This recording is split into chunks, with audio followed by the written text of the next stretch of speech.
Just like the gaze is the window to the soul, or the sound of the voice, the verb, is the coat of the intellect. The music, through a notation that we receive from the past, from musicians who leave us a narrative message or a thoughtful idea, touches us so deeply and sometimes so personally, as if we identify with what it is about. Now, in all humility, we might be wrong about the not only destination of the message, which is universal beyond our own selves, but on the other hand, there is something very meaningful to enter in kinship, conversation, so to say, if imaginarily in two ways, but at least one way, to seek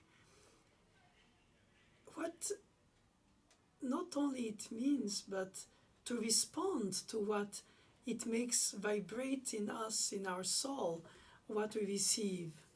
It's not always spiritually elevated, sometimes physical, emotional, sensorial, poetic.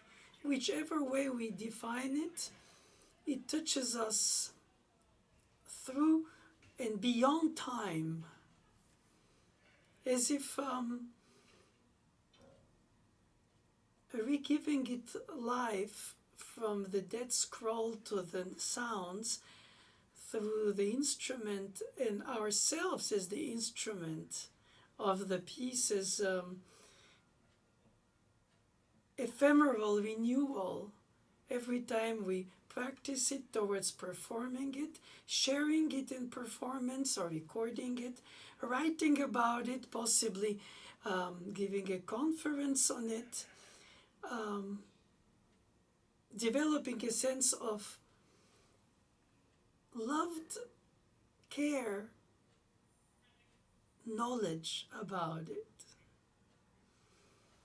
Those things are very delicate to mention, because the facts of the score, the editions, the publisher, the possible different details of the notation that translates more or less directly the intent of the composer according to the time period when it was performed and for when it was meant. And some of these ways are lost because of our different capacity of concentration, hearing, following the different layers of polyphonic notation in the playing, the reading of the interpretation, the culture, the just emotional perfume that perspires through the notes, between the lines, as they say in written text. Of course, the writing of music is essential for the transmission, but the revival of it when performed, it's something that has to do with renewal, if not recomposing. To which extent interpretation, being etymologically translation, reaches the point of perhaps improvisation. It doesn't have to be changing patterns, notes, and thematic material, far from that far. But it could be as far as ornaments or a way of delaying a note that gives it a meaning, a rubato or not too much rubato, and where. And so there is a level of personal statement which I believe should be, even if in disagreement of one's professional opinion, knowledge of the style and the time period, and therefore to remain always open to alterity, other ways of looking at it. They are not necessarily, while different, irrelevant, even if opposite aesthetically. I don't think we should be guardians of one way. You know, it's called conservatory, not for a wrong reason, I guess, the music school, because you conserve what? A tradition. But it's not set in time. It evolves in all times, since it means something different to generations after it was written. Or perhaps it's misunderstood, perhaps it's misguessed, perhaps is misused, perhaps is betrayed. But sometimes with love and care and conviction, and one should be very humble in front of it and re-question oneself. It's not set in stone. And at the same time, there are ephemeral, temporary, important convictions which happen during the performance. Not all what you planned in the practicing towards performing happens in the performance. The unexpected takes care of some things. So it's not random only, of course. The more routine practice and the more routine performances, the more, or less rather, the unexpected influences the performance. The pace, the flow, the tempo, the pulse, the phrasing, the direction, the structure, the idea. We dream of the piece before even we start playing it, when we imagine it. And then how it matches or not that idealized sensorial image or intellectual image we have of it. Of course, most of the modern music is often in complex notation, and it's often written more than heard.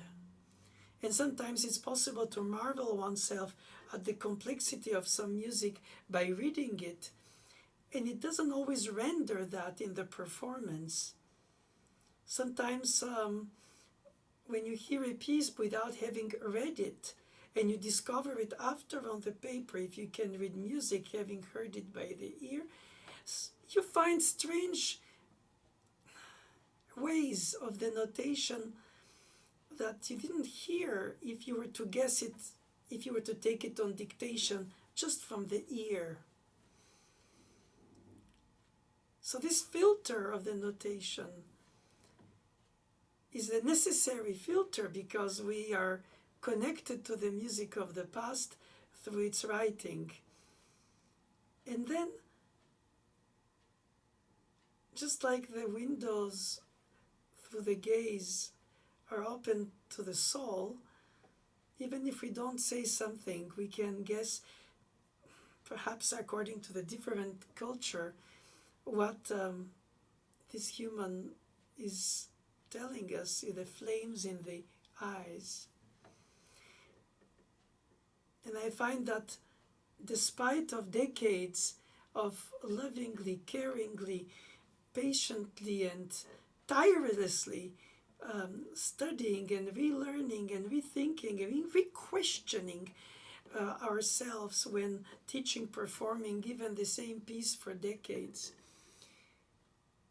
not only we discover other levels, depths or dimensions of it, but it makes us even more humble in front of the fact that the more we think we knew, in fact, the less we do, and that in a way it evaporates itself as soon as played. Okay, today you can record and it stays, but it's a recorded instant, snapshot of something ephemeral, just like life itself. When we think of our memories, we usually clear up so that the good ones prevail. And I think in this selective memory, we could say that we do the selection of what matters to us in the piece we perform. Which aspect is dear to us? Of course, we have to play what is. But there is no objective is. It's a subjective highlight, bringing out, pointing in, spacing in a certain way, choosing to or not what to bring and how much, and then how the whole thing displays itself. Just like a horse and a horseman, I would say the piano is an instrument and the pianist become a unit, and I think the composition floats through the instrument and the performer playing it in a ever differently revealed way, and in a way that time travel in the past, where the music is nested, where it was, when and where it was created, imagined and performed, or as we think it was. It is a permanent au-delà du temps, as I would say in French, a timeless quest in the universality of the present moment, where we enter in an idealized daydream of what it means to us to be in this universe of the piece which we are playing, displaying,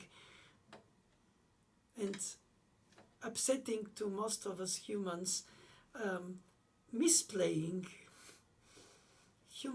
Humbly one cannot not accept that these mistakes are part of the performance. Every gesture planned ahead, every beat planned ahead, like a conductor who doesn't play but plans the structure while the performer plays what they plan, should not and could not be betrayed since it's planned.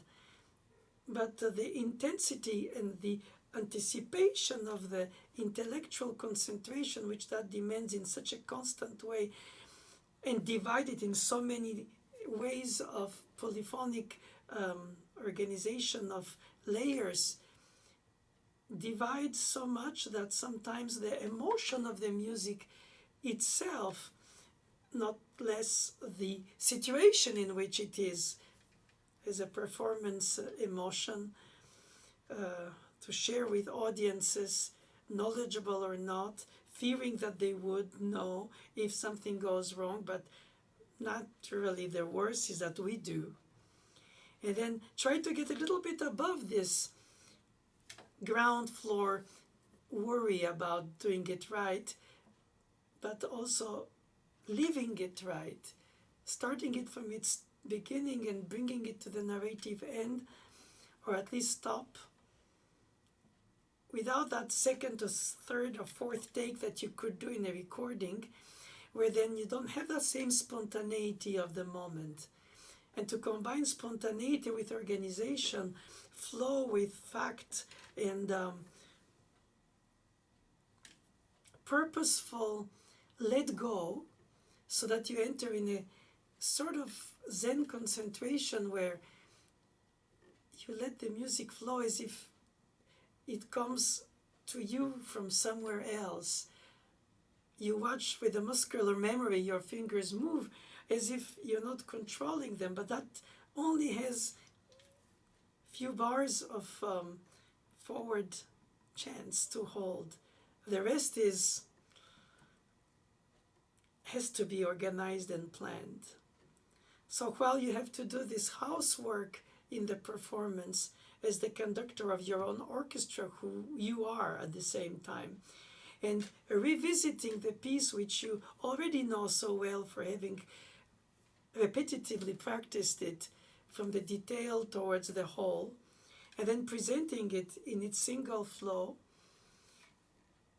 with the flows that can happen, without to get overly burdened by it, so that you keep always thinking ahead rather than regretting behind what just happened.